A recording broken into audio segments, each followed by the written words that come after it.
in a parallel universe where the Tres Choco Leches cake exists. And yes, my dear friends, today in LatinDutch we have a Tres Choco Leches instead of a Tres Leches. As a chocolate lover, I always wonder how is it possible that Tres Choco Leches doesn't exist. So today we'll be making it, and we'll split it in 4 sections: the Choco Sponge Cake, the Tres Choco Leches, the Nutella Buttercream, and the assembly. So we'll be using 2/3 of a cup of white sugar, 3/4 of a cup and a tablespoon of self-raising flour, a teaspoon of vanilla extract, or feel free to use the fresh vanilla if you have it, 5 ounces of whole milk, 1 teaspoon of baking powder, 1/8 of cocoa powder, and please notice I'm calling for cocoa powder, not chocolate powder, and 5 eggs, which with magic of addition we have already split yolks on one side from whites on the other side, using 2 separate containers. So we start with the preparation of the sponge cake, and I would recommend to use an electric mixer. This can be a little bit labor intensive otherwise. So in a bowl I would add the egg yolks first, followed right away by the white sugar. Now let's get it going. So start with the lowest setting of your mixer, and after a few seconds you can start to increase the speed to medium level. You will notice how the mix starts to whiten, and it is at this point that you see here that you can tell that the sugar has completely dissolved the yolks. So then you can start to add the milk. But be careful, if your mixer is working, you can end up spilling all over the place like I did. And now we can add the baking powder, followed right after by the cocoa powder. Once again, please keep in mind that I'm using cocoa and not chocolate. This means this has no milk and no sugar, just the wonderful bitterness of cocoa. Now let it all mix and marry until you get a smooth mix. Here I'm placing the blender shield to cover it, so I can add the flour easily while the mixer is still working. Otherwise it will be shooting flour all over the place. Anyways, in this step I start adding my self-rising flour, which I have passed through a sift before to fluff it up and to avoid clumps. And I leave it mixing for about 5 minutes or so, until you see that all the flour has integrated in the mix. If needed, feel free to stop the mixer and help it by cleaning the bowl with a spatula. And then you can see how our finished mix looks like. We reserve it for a moment while we shift our attention to the egg whites, which we will place in another mixing bowl.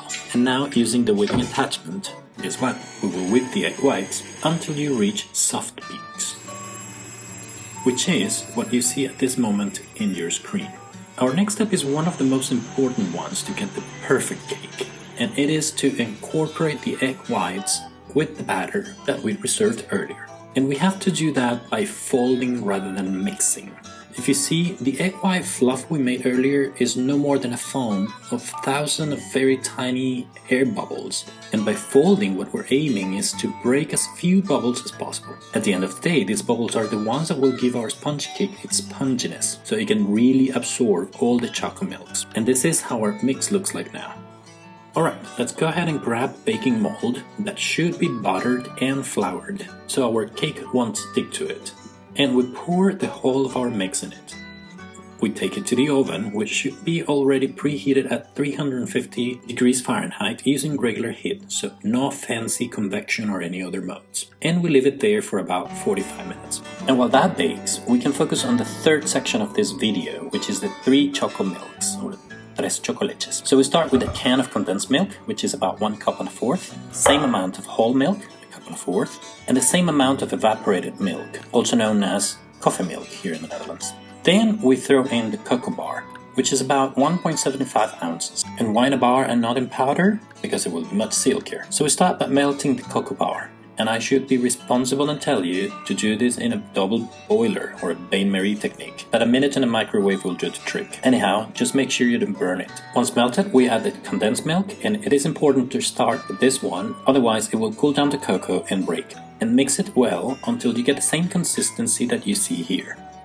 After that, we can add the evaporated milk and integrate it as well. And just in case you made a larger sponge cake, you just have to equally increase the proportions of these milks so you get sufficient to cover and to moist that larger cake. And this is that moment when you realize that you started using a bowl that was too small for this, and justify it by saying that you just like to do the dishes and clean more and all of that. Right. Anyhow, that's what happened to me, so I'm changing my bowl, and now we can add the whole milk. And we keep on mixing until we have this magical and super delicious mix that I call the Choco Leche. And the third part is the buttercream, for which we will need 7 ounces of butter, preferably unsalted butter, 2 1/3 cups of powdered sugar or confection sugar, however you call it, and 1/3 cup of Nutella, which I know is not chocolate, but hey, who doesn't love it? And we start by whipping the butter. It should be at room temperature already, and this will make the job a little bit easier. And as you do this, you will notice that it will start to whiten while it gets fluffier and it gets some air. Once again, I place my shield on the mixer, because our next step will definitely make a cloud of powdered sugar all over your kitchen. So little by little, I start adding the sugar, letting the butter absorb it and the blender do its job.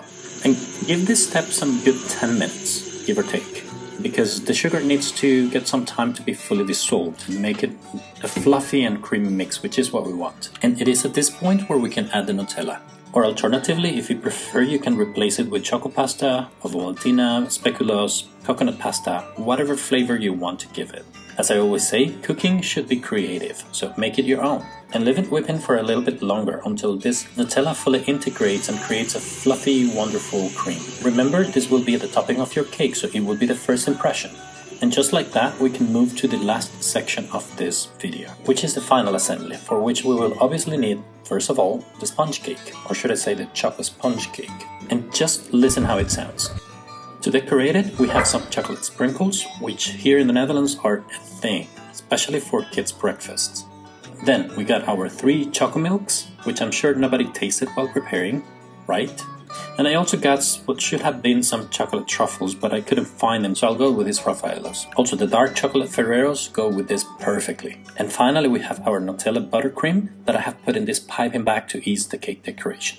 Now let's get to work, and with a fork we will make dents, incisions, little holes, whatever you want to call them, across all over the cake. And don't worry, it doesn't look pretty, I know, but we will cover all of this later with the buttercream. And the idea of this is when we pour the chocolate milk in, it has a way to be absorbed throughout the sponge cake. From there we go to the most exciting step, and it's bathing the cake in this Tres Choco Leches. Just be patient, give time to absorb all the liquid before you add some more. Also, have a look at the tray that I'm using. It has sufficient extra room so it can draw in the liquid and grow in the tray.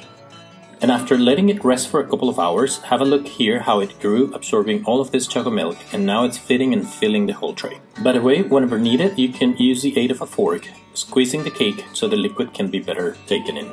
Well, now we move to the most difficult part for me, which is to do the decoration with the piping bag. And my apologies to the experts out there. It's not going to be pretty, but I promise it tastes phenomenal. And with my limited ability, here's what I could do with this cake. But no worries, we will disguise it with the chocolate chips, I guess. And for these chocolates, I place them more or less evenly, so each portion of cake ends up with one, so no one will fight over it. And I finalize it just by throwing some of these chocolate sprinkles.